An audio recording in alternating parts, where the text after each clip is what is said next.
Hello and welcome back to our brighter minds evening wrap up. So आज की market की अगर हम बात करें तो पहले प्राइमरी मार्केट से स्टार्ट करते हैं। आज नोवा एग्रीटेक का जो आईपीओ है वो क्लोज हुआ है। नोवा एग्रीटेक एक सॉइल न्यूट्रिशन और क्रॉप प्रोडक्शन मैन्युफैक्चरिंग कंपनी है। कंपनी ने 144 करोड़ रुपए के लिए अपना ये आईपीओ लाया था और बेसिकली ये आईपीओ अपने एक सब्सिडरी के ग्रीन फील्ड एक्सपेंशन और जो एग्जिस्टिंग प्लांट है उसके ब्राउन फील्ड एक्सपेंशन के लिए कंपनी ने ये आईपीओ लॉन्च किया था। साथ में वर्किंग कैपिटल का भी टेक केयर करने के लिए ये उनका पर्पस था आईपीओ। सो अगर ओवरऑल देखें तो आईपीओ को काफ़ी स्ट्रॉन्ग रिस्पांस मिला। आईपीओ आज क्लोज हो गई, तकरीबन 109 टाइम्स ये आईपीओ सब्सक्राइब हुई है। कंपनी 144 करोड़ रुपए रेज करना चाहती थी बट कंपनी को काफ़ी ज़्यादा सब्सक्रिप्शन मिले हैं। इन HNI कैटेगरीज अगर हम देखें तो सबसे ज़्यादा सब्सक्रिप्शन इनको मिला, तकरीबन 200+ टाइम्स वो सब्सक्राइब हुआ है। 77 टाइम्स जो है वो QIB पोर्शन सब्सक्राइब हुआ है और तकरीबन 79 टाइम्स जो है रिटेल पोर्शन सब्सक्राइब हुआ है। तो काफ़ी स्ट्रॉन्ग रिस्पांस मिला नोवा एग्रीटेक के आईपीओ को। और अगर हम इस मंथ की बात करें तो इस मंथ का जो लास्ट आईपीओ है वो BLS ई सर्विसेज का आईपीओ रहेगा जो 30 जनवरी को ओपन होगा और 1 फरवरी को क्लोज होगा। BLS ई सर्विसेज कंपनी जो है बेसिकली अगर हम देखें तो BLS इंटरनेशनल जो कंपनी लिस्टेड कंपनी है उसकी एक सब्सिडरी है। कंपनी की जो ये आईपीओ है तकरीबन 310 करोड़ का साइज़ है और मोस्टली जितने भी हैं वो मोस्टली फ्रेश इशू है, कोई OFS वाला पार्ट नहीं है इस कंपनी के अंदर में। कंपनी की अगर बिज़नेस की बात करें तो कंपनी एक बिज़नेस कॉरेस्पॉन्डेंस वाला जो बैंकों के साथ मॉडल होता है उस पर काम करती है और साथ में ई गवर्नेंस वाले एंड असिस्टेड ई सर्विसेज वाले स्पेस में भी काम करती है। कंपनी जो ये फंड रेज कर रही है, फंड रेजिंग का पर्पस जो कंपनी ने बताया है वो अपने एग्जिस्टिंग टेक जो इंफ्रास्ट्रक्चर है उसको इम्प्रूव करने के लिए, साथ में इनऑर्गेनिक और ऑर्गेनिक ग्रोथ के लिए फर्दर जो फंड चाहिए उसके लिए कंपनी ने आईपीओ लॉन्च किया है। अगर हम देखें तो जनवरी के मंथ में तकरीबन अभी तक जो है 7 आईपीओज आ चुके हैं, जिसमें 2 मेन बोर्ड की आईपीओज थी और 5 जो है SME बोर्ड की आईपीओज थी। और ओवरऑल 7 आईपीओज जो है वो पॉजिटिव रिस्पांस के साथ लिस्ट हुए हैं। तो काफ़ी अच्छा एक जो इंटरेस्ट है प्राइमरी मार्केट के अंदर में वो अभी भी स्ट्रांग है। अगर हम सेकेंडरी मार्केट की बात करें तो आज भी मार्केट जो है वो एक प्रेशर के साथ क्लोज हुआ। आज भी मार्केट के अंदर में एक सेलिंग देखी गई है। लास्ट फ्यू डेज से मार्केट के अंदर में एक ब्रॉडर बेस्ड सेलिंग हो रही है। अगर हम हेडलाइन इंडाइसेस की बात करें तो तकरीबन 0.5% के आसपास दोनों डाउन क्लोज हुए हैं। ब्रॉडर मार्केट में भी सेलिंग रही, वो इंडाइसेस भी नीचे क्लोज हुआ है। मिड कैप के अंदर में भी सेलिंग रही बट स्मॉल कैप इंडाइसेस ने थोड़ा डाइवर्जेंस दिखाया है और वो पॉजिटिव में क्लोज हुई है। अगर हम स्टॉक स्पेसिफिक बात करें जिनका इंडेक्स में काफ़ी हैवी वेट है तो HDFC बैंक के अंदर में जो सेलिंग प्रेशर है वो कंटिन्यूड है despite management's best effort to communicate well to shareholders. But आज भी HDFC के जो शेयर्स हैं वो 1% गिरे हैं और कहीं ना कहीं उसी का असर हमें हेडलाइन इंडाइसेस के ऊपर दिखा है। आज के अगर हम लूजिंग सेक्टर्स की बात करें जहाँ पे काफ़ी सेलिंग प्रेशर रहा उसमें निफ्टी IT, निफ्टी FMCG और निफ्टी फार्मा रहे। ऑब्वियसली फार्मा और FMCG के अंदर में अपने इशूज़ हैं। फार्मा के अंदर में फार्मा एक बहुत बड़ा सेक्टर है, काफ़ी डाइवर्स बिजनेस मॉडल है अक्रॉस द सेक्टर्स। जैसे येस्टरडे की अगर हम बात करें तो लॉरस लैब के जिस तरीके से रिजल्ट्स आए थे वो काफ़ी वाइड डाइवर्जेंस शो करते हैं कई फार्मा कंपनियों के रिजल्ट्स के साथ। इसके अलावा अगर हम देखें तो FMCG सेक्टर जो है ऑलरेडी वॉल्यूम ग्रोथ को लेकर स्ट्रगल कर रहा है, तो वहाँ पे भी ग्रोथ के जो आउटलुक हैं वो उतने स्ट्रांग नहीं है।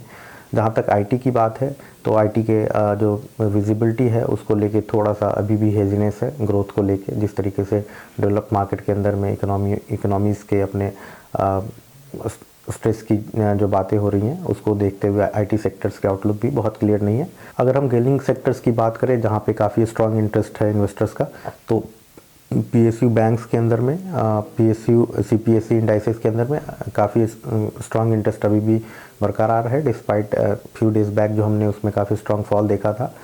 आज भी ये दोनों इंडाइसेस पॉजिटिव में क्लोज हुई हैं। अगर हम जनवरी मंथ की बात करें तो FIs ने तकरीबन $3 बिलियन का जो है इन्वेस्टमेंट सेल किया है according to the depositories data.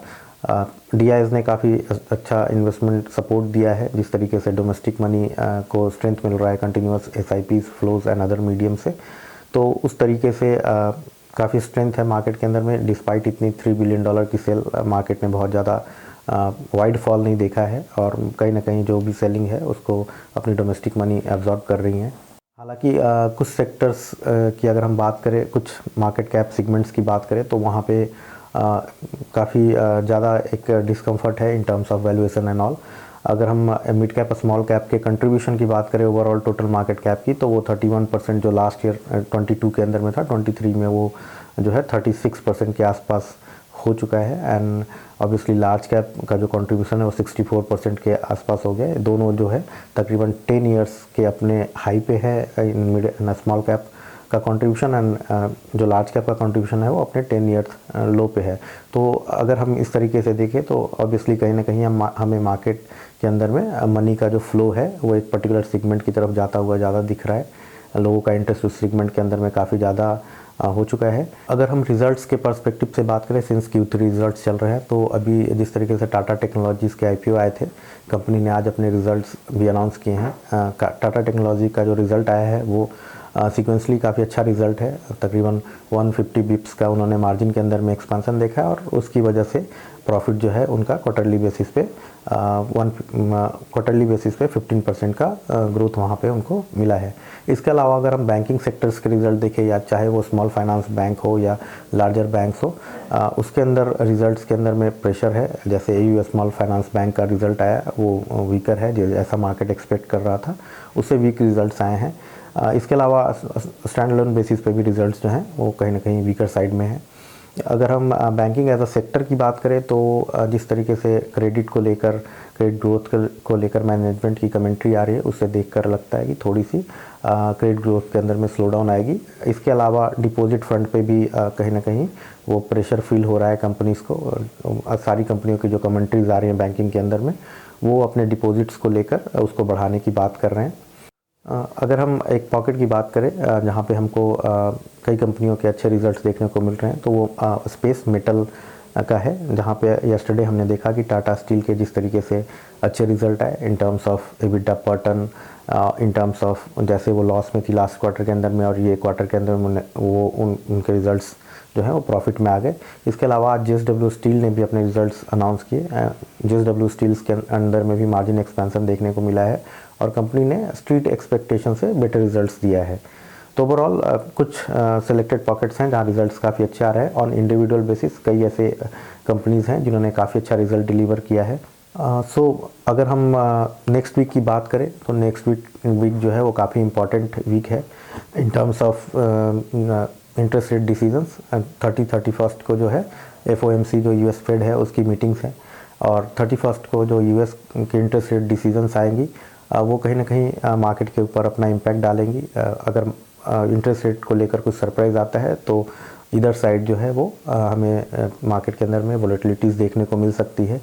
हालांकि मार्केट का अपना एक्सपेक्टेशन है, जिस तरीके से टूल्स हैं वो बताते हैं कि ये वाला जो इंटरेस्ट रेट मीट होगा वो भी कहीं ना कहीं पॉज रहेगा, बट कमेंट्रीज़ जो आएंगी वो इम्पॉर्टेंट है कि आगे के क्या गाइडेंसेस रहेंगे चीज़ों को लेकर। इसके अलावा हम नेक्स्ट वीक के अंदर में जो है यूनियन बजट भी देखेंगे, जो अपना 1 फ़रवरी को एवरी ईयर आता है। इंडिया की जो बजट है वो भी अब कहीं ना कहीं एक वॉलेटिलिटी क्रिएट करेगा मार्केट के अंदर में। तो अगला वीक जो है वो काफ़ी इंपॉर्टेंट रहेगा। सो दिस इज़ ऑल जो हमारी मार्केट रैपअप थी उसके अंदर में ये जो समरीज थी आज की हमारी इस वीडियो में यही थी। So thank you for watching, have a good day.